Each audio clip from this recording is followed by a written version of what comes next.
This week, Jamaica saw some of the lowest temperatures we've had in a long time. So today I'm making a warm, comforting pot of shrimp soup.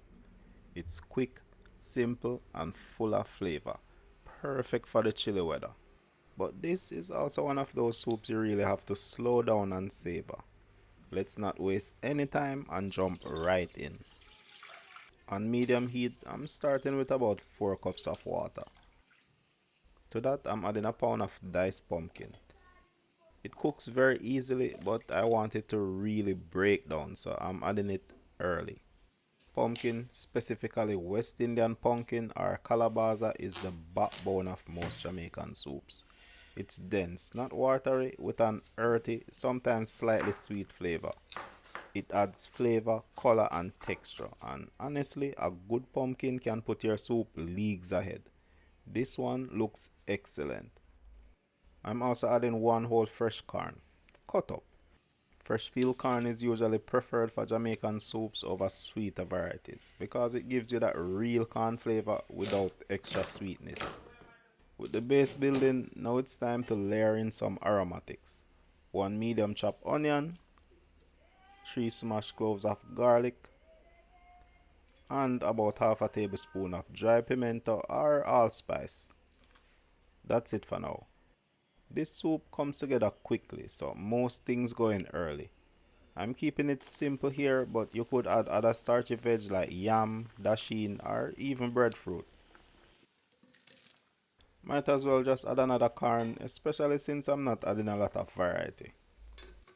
Cover that up and let it simmer until the pumpkin and corn are cooked. I almost forgot my one carrot. It's been about 10 minutes and the pumpkin is already cooked. Nice. Even though it's soft and creamy, it still holds its shape really well. I like to help it along by breaking up a few pieces. If I were making a larger batch, I would just blend some of the pumpkin. It adds body and flavor without overpowering the soup. A proper Jamaican soup needs that pumpkin. At this point, everything is cooked, so let's talk about cock soup. This is a soup mix used to build a deep flavor base.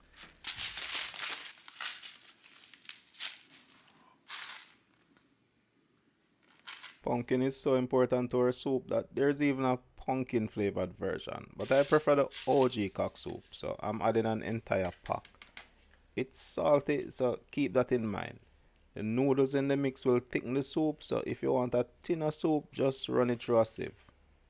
Already the flavor is popping. That aroma is warming me up and the soup isn't even finished yet. While the base is bubbling up with all of that flavor, it's a perfect time to add some spinners, another Jamaican soup staple. These noodle-like dumplings are addictive and super easy to make. Just start with a cup of all-purpose flour, gradually add water to make a dough, and roll small pieces into thin dumplings. That's it, flour and water, nothing else. These aren't just fillers, they're part of what makes the soup feel complete and comforting. Everything is cooked, and those thin dumplings won't take long, so it's time to talk about the star of the show, shrimp. I have a pound of head-on shrimp from Rainforest Seafood. For maximum flavor and that authentic vibe, I'm using everything. If you're not a fan of shells, you can peel them and use the shells to make a stock for the soup. It's not much extra work, but for many Jamaican, leaving the shells on in soup is a simple pleasure. To clean the shrimp, I'm using a skewer. A toothpick works too. Just pierce at the joint below the vein and pull it out. For a shrimp this small, the vein is negligible and many people leave it in. But for me, poop is poop. Once deveined, submerge the shrimp in water. Add a splash of vinegar and gently rub. This cuts through the natural slime and any fishy surface odor. Be careful though, too much vinegar or leaving it too long will start to cook the shrimp. Once cleaned, we season. I'm using some complete seasoning, but a bit of all-purpose, Cajun or Old Bay works too. Just a light sprinkle. Remember, most powdered seasonings have salt and we already added some with the cock soup.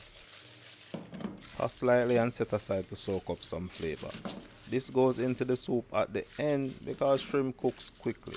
The flavor doesn't take long to permeate and we want tender delicious shrimp. Speaking of the end, let's now talk about our finishing aromatic.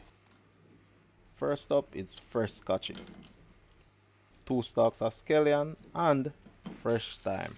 All of those have delicious volatile aromatics that fade with longer cooking. Adding them at the end keeps more of those lighter, brighter flavors. I did an entire video showing why dry thyme is a scam and ways to preserve its fresh flavor. It's a good watch, but I think I left out one of the best ways to keep fresh thyme fresh. A plastic bag and a piece of wet paper towel wrapped around the root end of the fresh thyme keeps it alive and fresh. The paper towel holds moisture and keeps the plant going. This has been in my fridge crisper for more than a month and it only lasts a few leaves. For this I just need only 1 sprig. We can now add all the aromatics. This is not just typical of Jamaican soups, we also do this a lot for stews. Fresh aromatics at the end add a crazy amount of brightness to the depth we built up earlier. That smells incredible. That fresh scotchy flavor is really coming through. At this point we're about 25 minutes in. I let it simmer another 5 minutes and then it's shrimp time. Perfect. We can now add our shrimp. The soup has been ready for a while, but no worries, our shrimp will cook in just a few minutes and all that flavor will still blend perfectly. Wow, this smells like a flavor bomb. That pumpkin color looks so rich. Before we wrap up, let's taste and adjust. Because we use so many salty ingredients, sometimes we don't need any extra salt at all. Yes man, that's good. It's a bit fresh, but just a touch more complete season brings out a deeper savory punch and hopefully makes up for the missing salt. I also have some black pepper. As of late, I'm really starting to enjoy that fresh ground black pepper flavor in soups. Mix that in. Give it another taste. Every bite tells you what's missing. That's the fun part of building flavor. And I guess it still needs a little bit more salt. I want more heat from that scotchy, so I'm going to search for it and pop it. That's going to slowly release some extra spice. Once it's at the level I want, I will just pull it out. And that's it. 1 pot of warm, comforting shrimp soup, rich, flavorful, and perfect for these chilly days. I've seen people in the comments talk at length about Jamaican food being needlessly difficult to eat, mostly in relation to leaving shrimp with shells on, pieces of corn on the cob, or just bones. And to be fair, they have a point. Depending on the setting, bones and shells aren't always present, even though the approach differs from fine dining spots to cook shops or street food. There's still something intentional here. They raise some great points, but ultimately they miss something more important. And to be fair, I felt that way in the past as well. Why is there a clear preference of food that's hard to eat? But consider this for a second. Some of our food is difficult to eat on purpose. The act of switching from a spoon to fiddling with a piece of corn or chewing up shrimp shells is part of the experience. There's a primal satisfaction working for your food even when it's right in front of you. There's a lot of nostalgia and culture behind it. It's almost like a ritual, a way to engage with your food on a deeper level. This wasn't something I understood when I was younger, but the more I explore Jamaican food and culture, the more this theme pops up. It's often implied that Jamaican cuisine isn't bigger because of stuff like this, but that's a hard disagree. Jamaican cuisine is widespread and has mass appeal. If you really want to, remember we have free will. No one is stopping anyone from shelling their shrimp or using kernel corn for their soup. But it's not the same. It loses a bit of its identity and the underlying cultural link that made it in the first place. My videos are mostly about paying respect to that. I'm Nick and this has been delicious.